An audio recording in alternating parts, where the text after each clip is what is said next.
Hey guys, LevelCap here, and welcome to another episode of This Week in Gaming. The latest update for Battlefield 5 made a number of changes and gameplay fixes to Firestorm and the base game mode for Battlefield 5.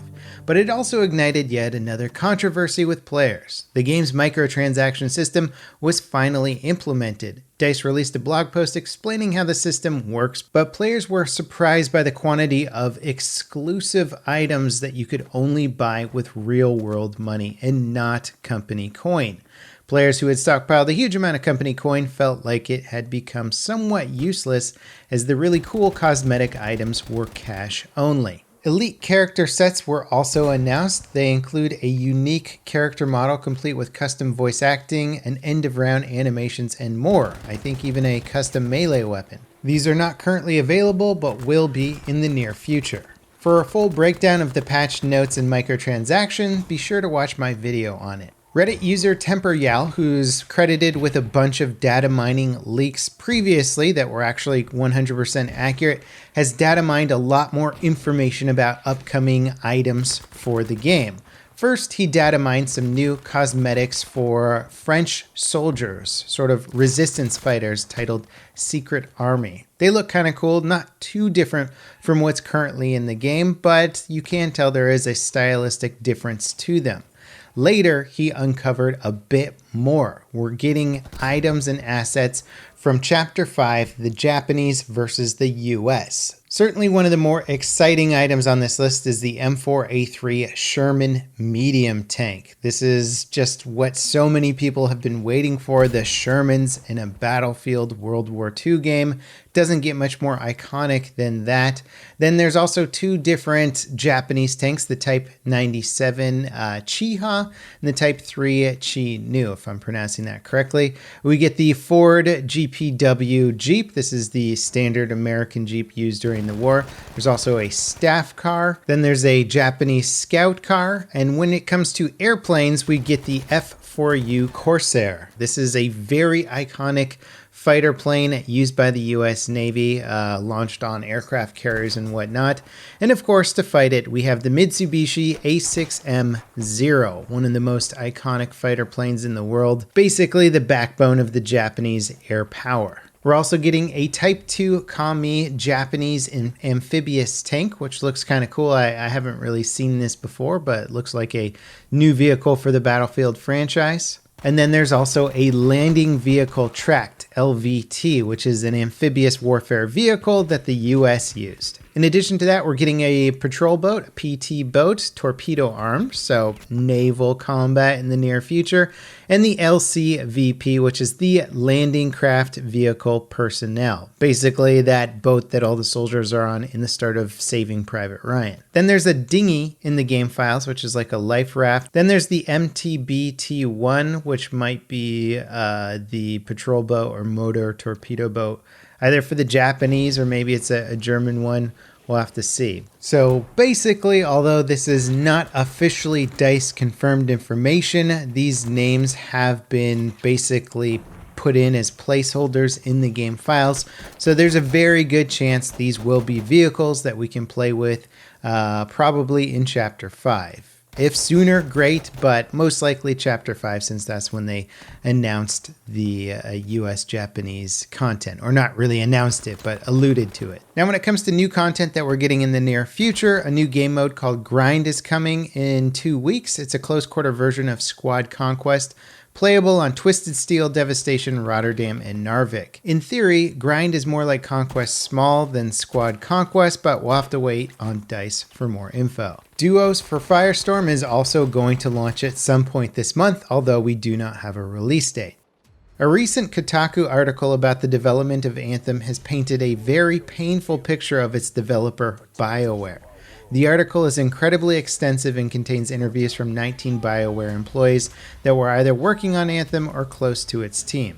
To summarize, Anthem spent 7 years in development but only 18 months in full production, meaning the actual game was only worked on for a little over a year. The E3 2017 reveal was made when barely even a single mission had been completed.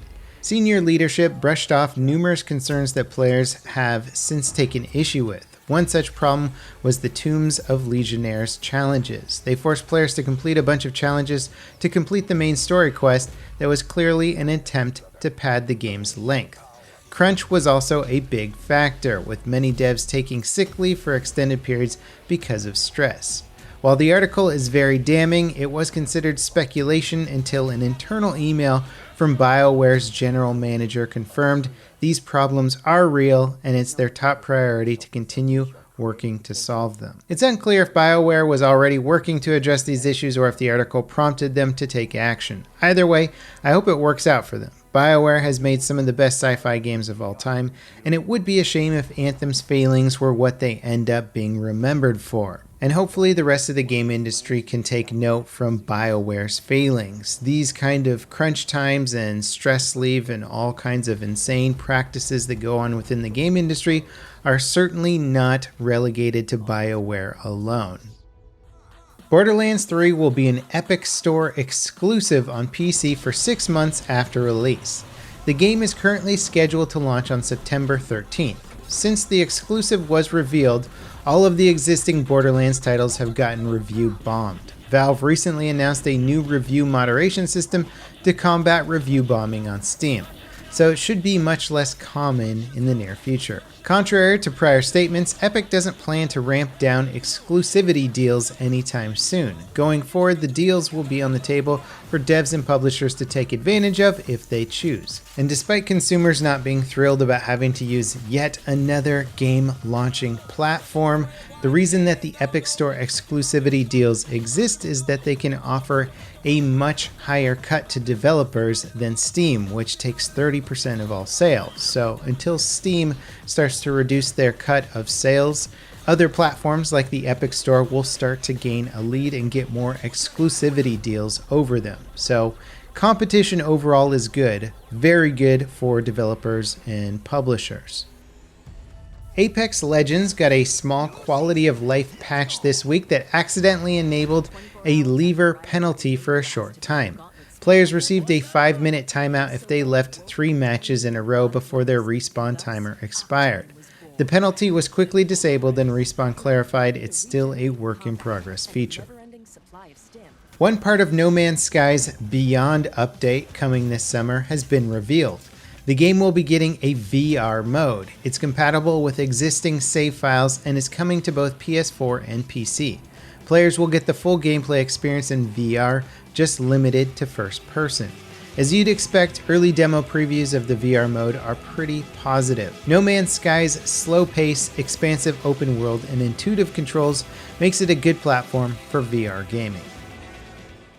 Rainbow Six Siege got an April Fool's update that has turned out to be pretty great. Called Rainbow Magic, it includes a reworked version of the plane map. The map is now set in a child's room and features kid-friendly textures, player models, sound effects, voiceovers, and more.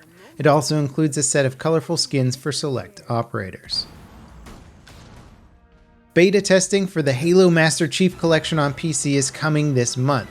To get into the beta, players need to sign up on the Halo Insider website. Halo Reach is the first title being released on PC, and it is also what the first beta will be. The Division 2 is getting its first raid on the 25th. Called Dark Hours, it's an 8-player raid. Details are scarce, but data mining has revealed some new info.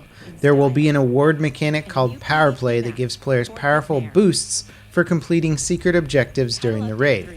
Some raid-specific abilities will allow players to restock signature weapon ammo or use their skills without cooldowns for a limited time. The raid's first section takes place on Arlington Memorial Bridge. All skills will be disabled for this section. At some point, the raid team will be split into 2 groups of 4 players. One team will have to remain undetected until nighttime, with the other team free to be either stealthy or loud. The end goal is to find stolen GPS units and use them to launch missiles. Overall, the new mechanics sound like a pretty exciting addition to the game. Stealth isn't a big factor in most missions, so it'll be interesting to see how the raid works. Upcoming sci-fi RPG The Outer Worlds had a proper gameplay demo at PAX East. The devs walked through one of the game's dystopian city areas, engaging in a brief quest before raining death and destruction on the locals.